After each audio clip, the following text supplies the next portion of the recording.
Good morning to all my dear students. I hope you all are fit and fine. This is your chemistry class and here is your revision video of the chapter number 3, that is elements, compounds and mixtures.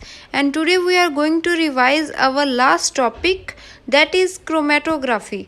So let's start with this. Here in chromatography, chroma indicates to the color. So this is one of the latest technique that is used to separate the colored components of a mixture.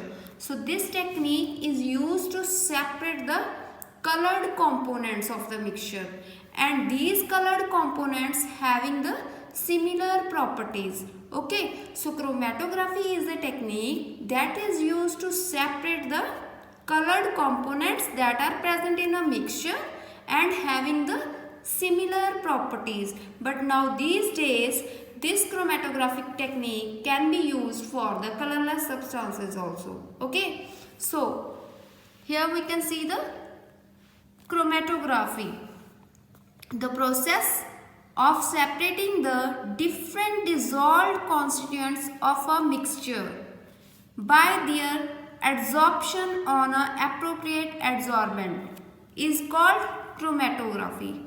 So the process of separating the dissolved constituents of mixture by their adsorption on the adsorbent. So here what do you mean by adsorption and adsorbent? Let's see first adsorption. Every liquid or solid surface has tendency to attract the molecules from outside and retain them on the surface. So mostly the solids have the tendency to attract the molecules from outside and retain on the surface. That doesn't means to allow that molecules into the surface. They only retain the molecules on the surface. So that is called the adsorption, when the solid attracts the molecule on the surface and retain them on that surface only. So next one is adsorbent. What do you mean by adsorbent? So it is the substance, mainly solids, at which the adsorption takes place. So adsorbent is the substance at which the adsorption takes place. That is called the adsorbent. Let's see. Here this is the adsorption process. Here you can see the molecules that are outside the surface and retain on the surface. Not they have to pass on this surface. So this is the adsorbent, because here the adsorption takes place and these are the molecules that adsorb on that surface. So these are called the adsorbate. Okay, these molecules are called adsorbate.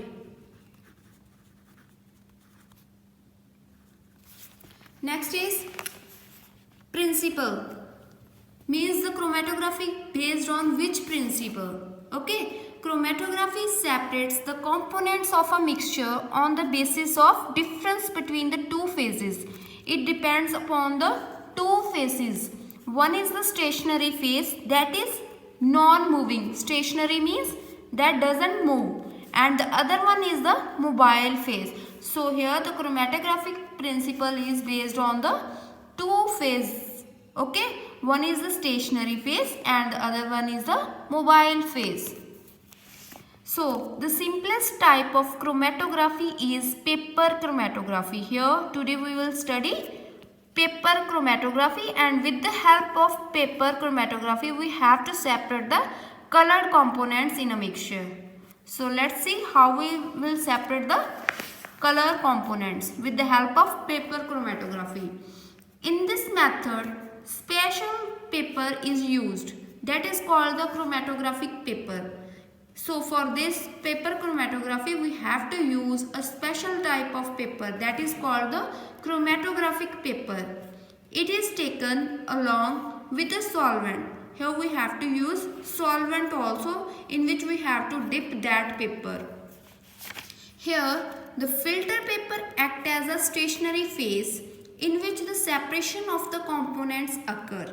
we have to take two phases. One is the stationary phase and the other one is the mobile phase. So filter paper act as a stationary phase in which the separation takes place, and the solvent is the mobile phase. Okay, so what we have to do is, firstly we have to draw a line. We have to draw a line with a pencil near the bottom edge of the paper. Here you can see this is a filter paper that is called the chromatographic paper, and this is a stationary phase. Okay, we have to draw a line with the help of pencil at the bottom of this paper. Then a drop of mixture is placed on the filter paper above this line. We have to place a drop of mixture above this line. This is the second stage. Like this, you have to place a drop of mixture above this line. Okay. So next is, paper is dipped into the solvent that is taken into a beaker. We have to take solvent in a beaker and we have to dip that paper in that solvent. The line drawn must above the level of the solvent.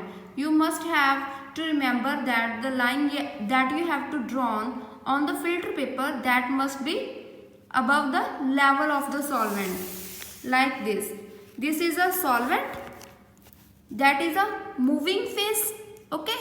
The filter paper that you have dipped, the line is above the level of the solvent. This is the filter paper, that is the stationary phase, and this is a solvent, this is a moving phase.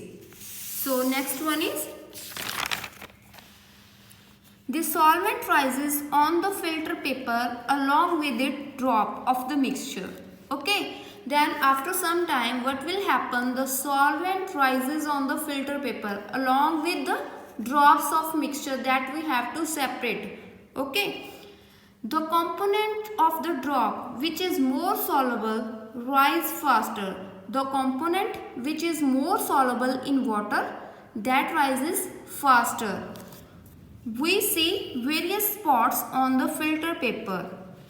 Here you can see we have to dip a filter paper in a solvent and the line is above. After some time, what will happen? The filter paper, the drop, that is a mixture of various components, these drops rises with the solvent. Okay. So here you can see the different colored components. Okay. The solubility which is more soluble, that rises faster as compared to the other one. So here you can see the various colored drops. So here with the help of this paper, chromatographic paper, and with the help of solvent, you have to separate the colored components. So after this, the paper is removed from the solvent and dried. Then you have to remove that paper on the solvent and you have to dry this paper. Okay. So firstly, what you have to do? You have to draw a line at the bottom edge. Then you have to place a drop of mixture above this line. Then you have to dip that paper on the solvent and the line is above the level of solvent. Then after some time, what will happen? The mixture, that is a colored mixture, that rises with the solvent and you have appeared different layers here. Okay. So after this, you have to dry that paper. Okay. So this is the paper chromatographic technique. So next one is the uses of paper chromatography. Where the paper chromatography used? It is used in the medical field for separating the amino acids, separating the components of urine, identifying hormones, analyzing blood samples. So in the medical field, the paper chromatography is used. Next one is in industries. It can also used in industries also. Okay. It is used for testing and identifying the chemicals, separating the dyestuffs, testing the purities of drugs with the help of paper chromatography. In forensic labs, it is used for blood sample testing, cloth samples and other body fluids collected from the crime sites.